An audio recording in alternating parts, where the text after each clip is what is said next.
नमस्कार दोस्तों। अगर केवल और केवल किताबों को एकत्रित करने मात्र से ही ज्ञान की प्राप्ति हो जाती तो लाइब्रेरी में बैठने वाला लाइब्रेरियन दुनिया का सबसे ज्ञानवान व्यक्ति होता।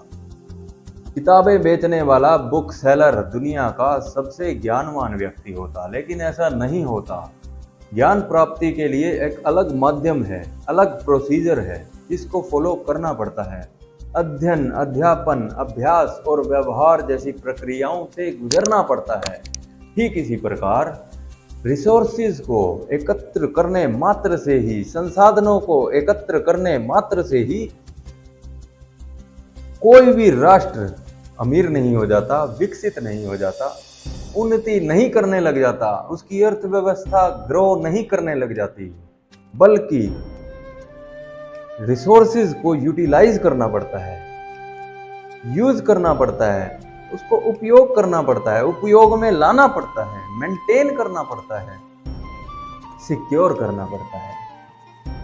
अगर ऐसे ही रिसोर्सेज को एकत्र करने मात्र से ही विकसित राष्ट्र हो जाते होते तो अफ्रीका जैसी कंट्रीज, जहां पर सबसे ज़्यादा संसाधन है, भारी मात्रा में रिसोर्सेज हैं, तो वो अफ्रीकन कंट्रीज पूरे वर्ल्ड के अंदर सबसे अमीर होती। लेकिन ऐसा नहीं है, अलग प्रोसीजर है।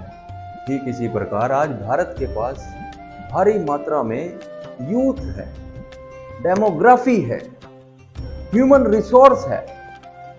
यूथ ऐसा है जो एजुकेटेड है, पढ़ा लिखा है, स्किल्ड है, अनपढ़ नहीं है। वो ऐसे ह्यूमन रिसोर्स को, यूथ को क्या इंडिया यूटिलाइज कर पा रहा है या नहीं कर पा रहा है? सवाल अब ये उठता है।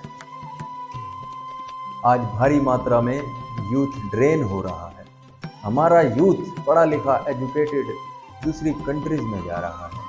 भले ही वो पैसा कमाने के लिए जा रहा हो, जो कि अच्छी बात है, कहीं ना कहीं इंडिया की अर्थव्यवस्था में भी सुधार आता है। लेकिन जब वो पीआर प्राप्त कर लेता है, परमानेंटली वहीं का हो जाता है, वहीं रहने लग जाता है, वहीं सेटल हो जाता है, तब वो भारत का नहीं रहता, बल्कि वहीं की अर्थव्यवस्था में, जिस कंट्री में वो जाकर सेटल होता है, वहीं उसकी अर्थव्यवस्था में ही सहयोग, उद्योग, सहयोग देने लगता है।